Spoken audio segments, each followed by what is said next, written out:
आने के लिए यहाँ धन्यवाद।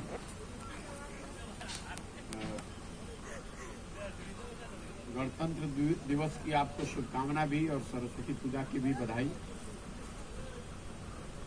जो लोग यूथ क्लब में जुड़े हैं, अभी आप लोग को 5 दिन 10 दिन हुआ होगा, ज़्यादातर लोगों को इसके पीछे की परिकल्पना क्यों बना रहे हैं, इससे आपका क्या होने वाला है, इसकी जानकारी बहुत अच्छी तरह से हो, ये ज़रूरी नहीं।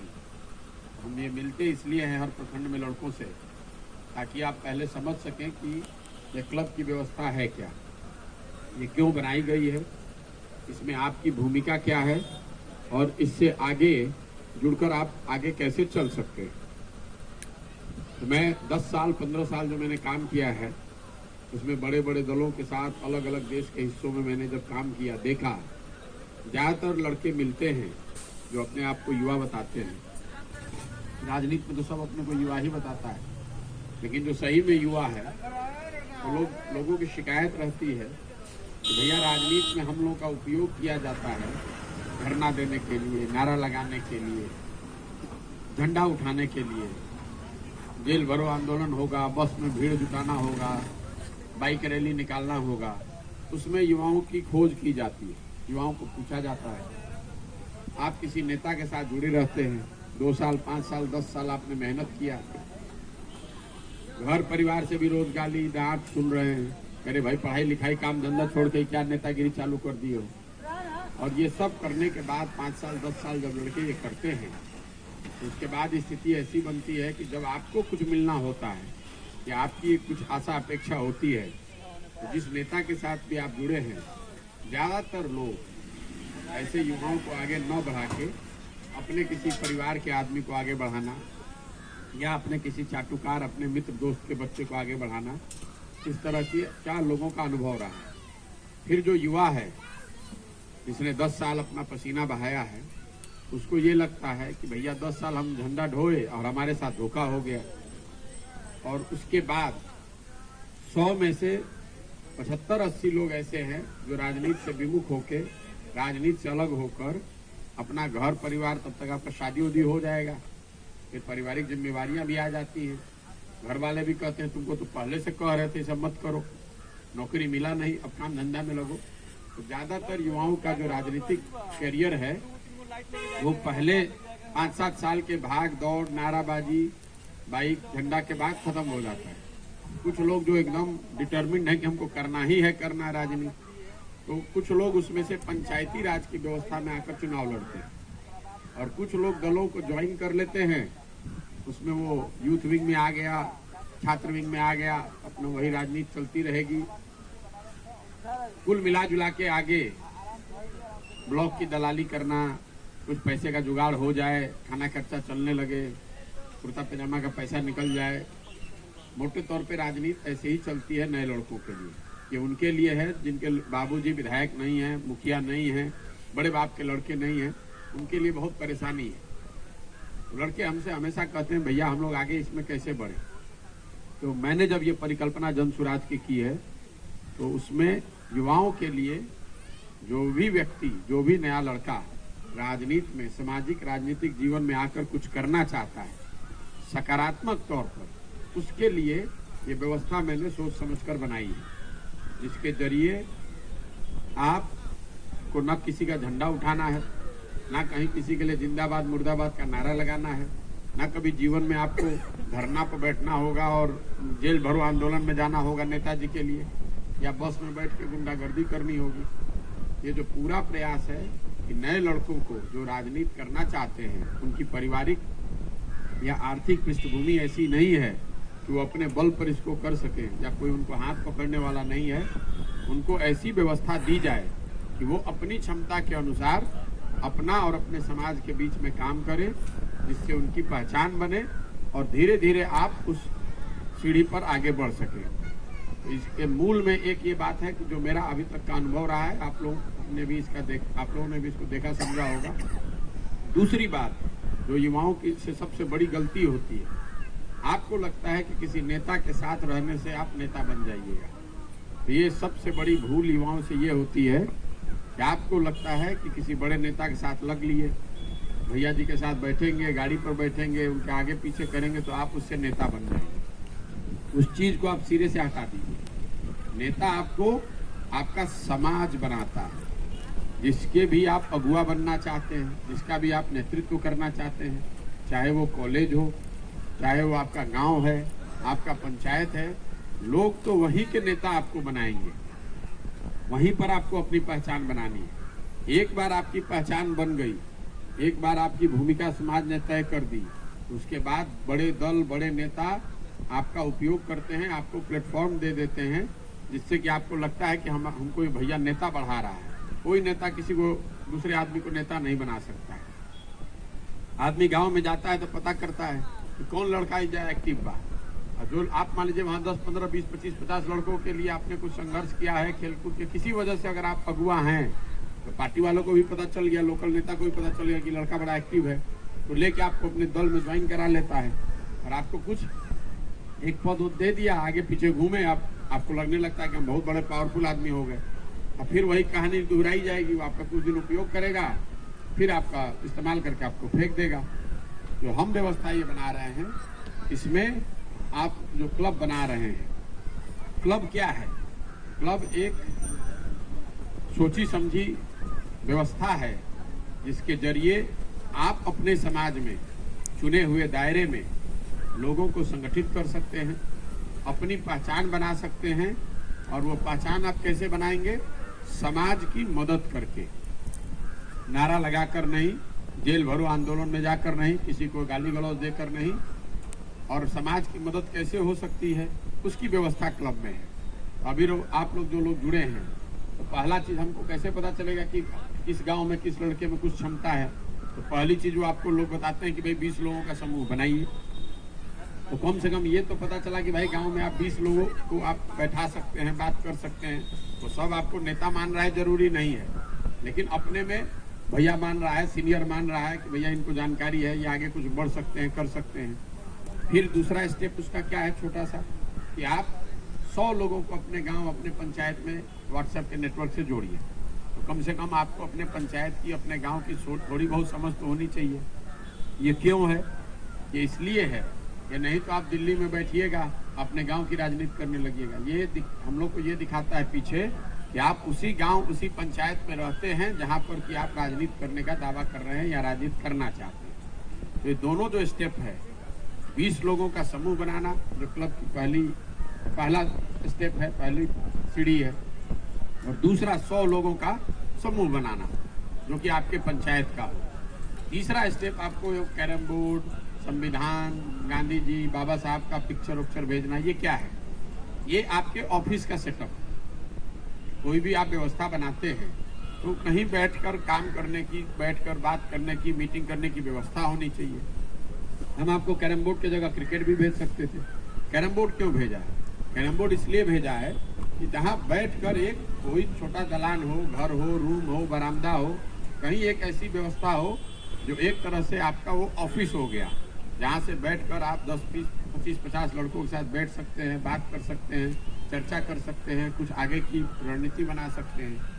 तो ये जो तीनों स्टेप है, ऐसा नहीं है कि 20 नंबर हमको पसंद है तो कर अच्छा 20 लड़कों को जुटाइए, अच्छा आप लड़कों को जुटा दिए तो व्हाट्सएप ग्रुप बनाइए। इसके पीछे पूरी सोच है कि एक गाँव में कम से कम 20 युवाओं का जो समूह बनाकर जो नेतृत्व कर सकता है, तो हम मान सकते हैं भैया लड़के में थोड़ी बहुत तो जरूर समझदारी है, जिसको हाथ पकड़ के आगे बढ़ाया जा सकता है। दूसरा, आप अपने गांव, अपने पंचायत को समझते हैं, ये जानने के लिए जरूरी है कि आप 100 लोगों को, 100 परिवारों को जरूर अपने साथ जोड़िए। अगर आपको कोई पहचानेगा ही नहीं, व्हाट्सएप जो में जोड़िएगा तो भाग जाएगा छोड़ के उसमें से, तो हमको पता चलेगा कि आपकी वो पहुंच नहीं है या आपकी पहचान वहाँ नहीं है। और तीसरा, ये कैरम बोर्ड एक व्यवस्था, संविधान, प्रस्तावना, गांधी जी, बाबा साहब, इस विचारधारा से जुड़कर एक छोटा सा ऑफिस कह लीजिए या अपने काम करने की एक जगह को सुनिश्चित करना। ये तीनों हो जाने से जो अभी तक आपने किया है, इससे कुछ नहीं होने वाला। आप कैरम बोर्ड कमरे में बैठ के 20 लड़कों के साथ कैरम बोर्ड खेलकर नेता नहीं बन सकते। 100 लोगों का व्हाट्सएप बनाकर नेतागिरी नहीं होगी, तो उससे आप समाज का अगुवा नहीं बनेंगे। लेकिन ये एक पहला स्टेप है। एक बार जब लड़के इसमें आ गए, आपने ये तीनों काम पूरा कर लिया, तो आपको हम 3 हथियार अब आगे 1 साल के अंदर देंगे। पहला चीज, अब आपका दायरा बढ़ के 500 लड़कों का होना चाहिए। आपके पंचायत में 500 घर, 500 लड़कों का समूह होना चाहिए। कैसे होगा? एक तरीका है, बच्चे जो खेल कूद कर में जिनकी रुचि है, हर गांव हर पंचायत में लड़का खेल रहा है। कोई दौड़ता है, कोई बैडमिंटन खेलता है, कोई वॉलीबॉल खेलता है, कोई क्रिकेट खेलता है। तो क्लब के माध्यम से आप उन खेल की व्यवस्था में सहयोग कर सकते हैं। जैसे आगे आप वॉलीबॉल का एक कोर्ट बना सकते हैं, वॉलीबॉल आपको दिया जाएगा क्लब के माध्यम से, तो 20 लड़के उसमें खेलने लगेंगे। आपके पंचायत में क्रिकेट खेलने वाले लड़के होंगे तो क्रिकेट का किट भेज देंगे, तो क्रिकेट की टीम आपकी बन जाएगी। तो हर पंचायत में आपके क्लब के माध्यम से 3-4 खेलों के अलग अलग टीम बन जाएगा और उसकी आप प्रतियोगिता भी करा पाएंगे। हर 3 महीने पर क्लब के माध्यम से आप प्रतियोगिता एक खेल की करा सकते हैं।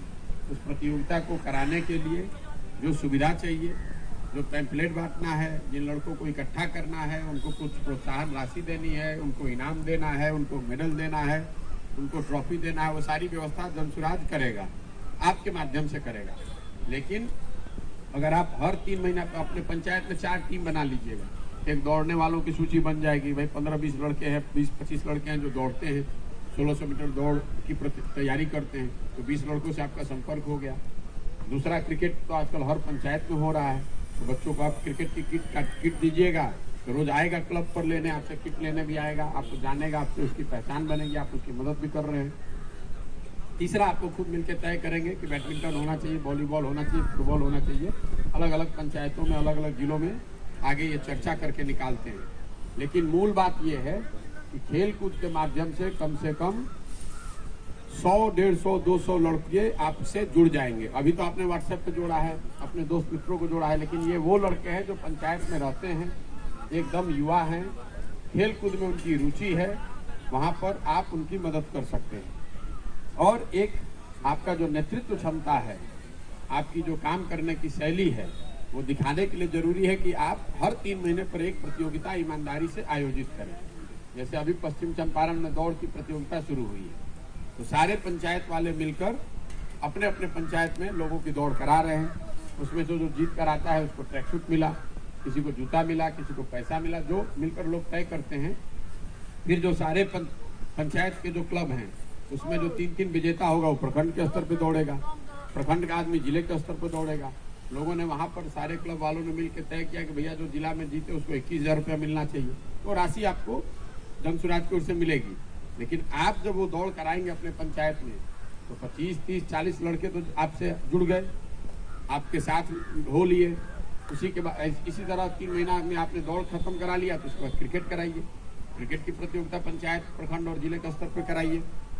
जिला में होने लगेगा तो पता चला पश्चिम चंपारण की टीम गोपालगंज की टीम से खेल रही है, तो उस तरह। और जब आप इसको करेंगे तो धीरे धीरे आपको समझ भी आएगी और आप सीखेंगे भी, और हम लोग भी देख सकेंगे कि आप में वो क्षमता है कि नहीं, कि जाति पर नहीं, धर्म पर नहीं, कोई किसी के बाबूजी के प्रभाव से नहीं, आप ईमानदारी से इन चीज़ों को कैसे बनाते हैं, समाज में सकारात्मक प्रयास कैसे करते हैं। एक बार जब आपने पहले 3 महीने में एक पहली प्रतियोगिता करा ली, तो उन क्लब से बच्चों के पढ़ने की भी व्यवस्था आप कर सकते हैं। हर पंचायत में जो गरीब बच्चे हैं, जिनको पढ़ने की कोई सुविधा नहीं है, वो क्लास में जाता भी है तो 5वें 6वें का विद्यार्थी है, उसको अपना नाम लिखने भी नहीं आता है, एक लाइन अपना सिग्नेचर नहीं कर सकता है, ABCD वर्णमाला का भी ज्ञान नहीं है, साधारण मैथमेटिक्स का ज्ञान नहीं है, तो आप स्कूल नहीं खोल सकते क्योंकि बहुत बड़ी व्यवस्था है। लेकिन आप बच्चों के पढ़ने की व्यवस्था 1-2 घंटे का एक कोचिंग क्लास अपने क्लब पर करा सकते हैं। वो जनसुराज आपकी उसमें मदद करेगा। इसके पीछे सोच ये है कि आपके गांव में, आपके पंचायत में मान लीजिए कि 20-25 परिवार है जिसका सबसे गरीब बच्चा है जो अपना ट्यूशन नहीं करा सकता है, तो आप कोई लड़का अपने गांव में ढूंढिए जो लड़कों को पढ़ा सके। आपसे मानिए कि 1,000 रुपये मांगता है, उसको आप समझाइए कि भाई गरीब बच्चे हैं, थोड़ा मदद करो, 500 में ही कर दो, तो जो पैसा पे तैयार होगा पैसा आपको भेजा जाएगा, बैंक के जरिए भेजा जाएगा। आप उसको दीजिए ताकि बच्चे पढ़ें वहाँ पर।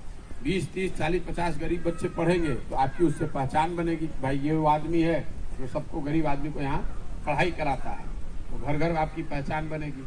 और जो ये दोनों काम जो कर लेगा, उसके बाद तीसरा ये करने से हम लोग का अनुमान है मेरा अपना अनुमान है कि आप 500 परिवारों से जरूर जुड़ सकते हैं अगर इतना काम करा लीजिएगा। एक आपके स्पोर्ट्स 4 टीम रन ऑपरेट कर रहे हैं, एक आपने प्रतियोगिता करा ली और बच्चों को पढ़ाना शुरू करा दिया, तो अपने पंचायत में 300, 400, 500 घरों से परिवारों से आप जुड़ जाइएगा, उतनी पहचान आपकी बन जाएगी। फिर उसके बाद हम लोग हर 2 महीने 3 महीने पर जो लाभार्थी हैं जिनको तकलीफ है, वृद्धा पेंशन की बात, आप हर गांव में जाते हैं, लोग बताते हैं भैया हमको वृद्धा पेंशन नहीं मिल रहा है। कई लोगों को इसलिए नहीं मिल रहा है कि पेपर नहीं, फार्मे नहीं भरना जानता है, या मुखिया जी नीचे बदमाशी कर रहे हैं, या कोई अफसर बदमाशी कर रहा है। तो एक बार आपकी थोड़ी क्षमता बन जाए, 200-300 लोग आप हो जाएं, तो फिर आप इस तरह के लाभार्थी वाले जो काम हैं उसको भी आप करा पाएंगे। कल हो के आप पूरे पंचायत में इस काम को कर सकते हैं। ये जैसे जैसे आप आगे बढ़िएगा वैसे वैसे आप और जिम्मेवारी लेते जाएंगे। इसके पीछे पूरी सोच क्या है, साथ में मैं आपसे ये भी लिखवा कर लेता हूँ कि आपको खुद के लिए क्या बनना है।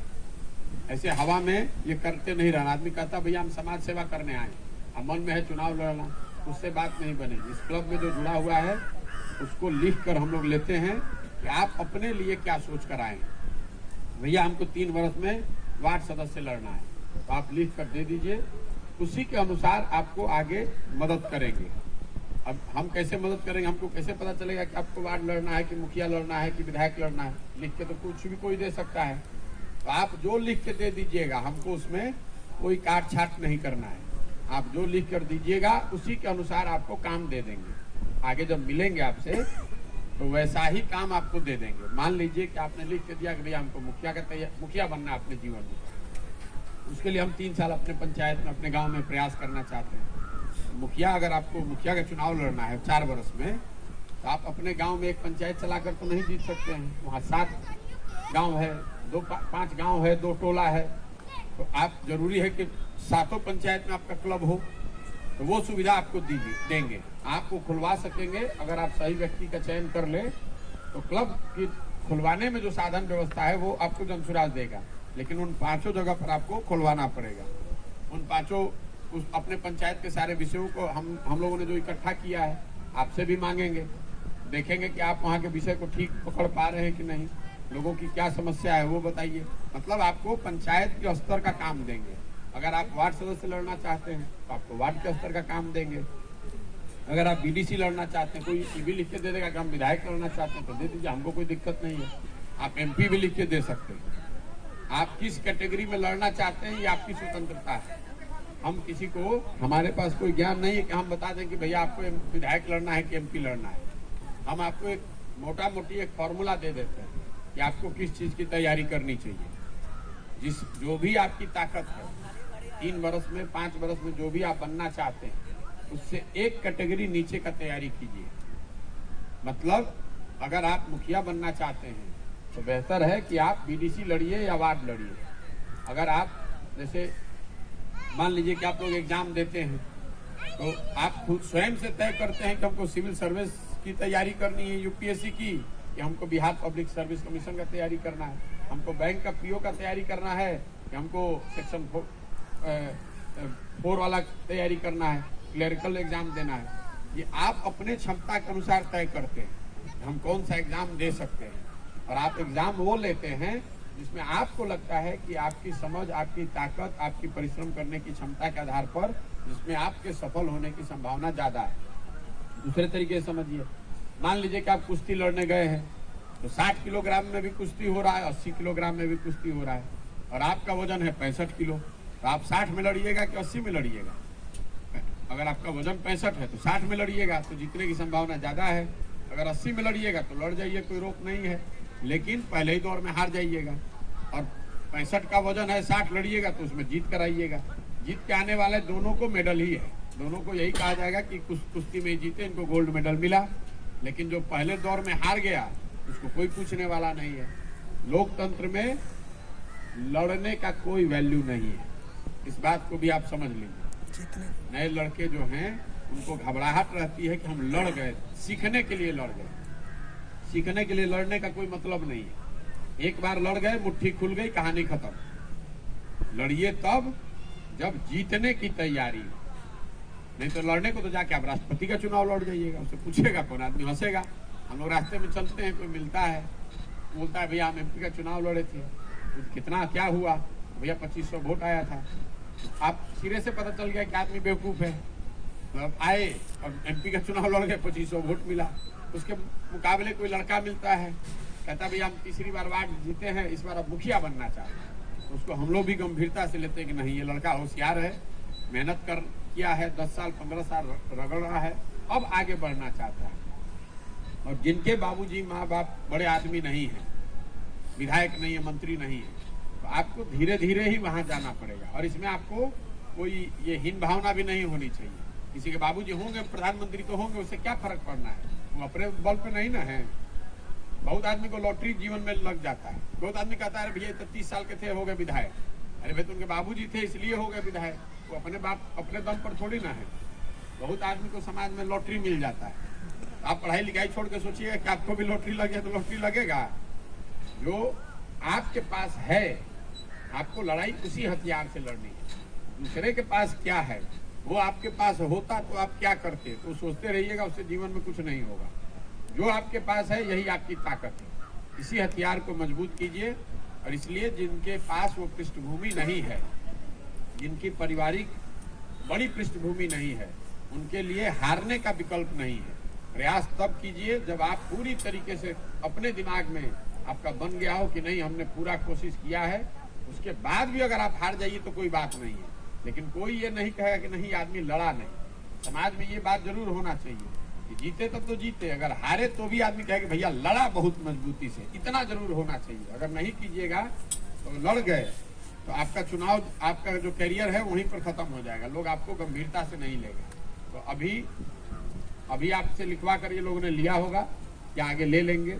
इसके बाद 30-31 तारीख को हम गोपालगंज में जिले भर के जितने क्लब चलाने वाले लड़के हैं सबको बुलाकर मिलते हैं। और आप अपने में हर प्रखंड में सारे क्लब चलाने वाले लोग मिलकर अपने लीडर्स का चुनाव करते हैं। ये लीडर मतलब आपस में से ही 2 आदमी हर प्रखंड से चुन कर आएगा जो आगे इसको चलाएगा।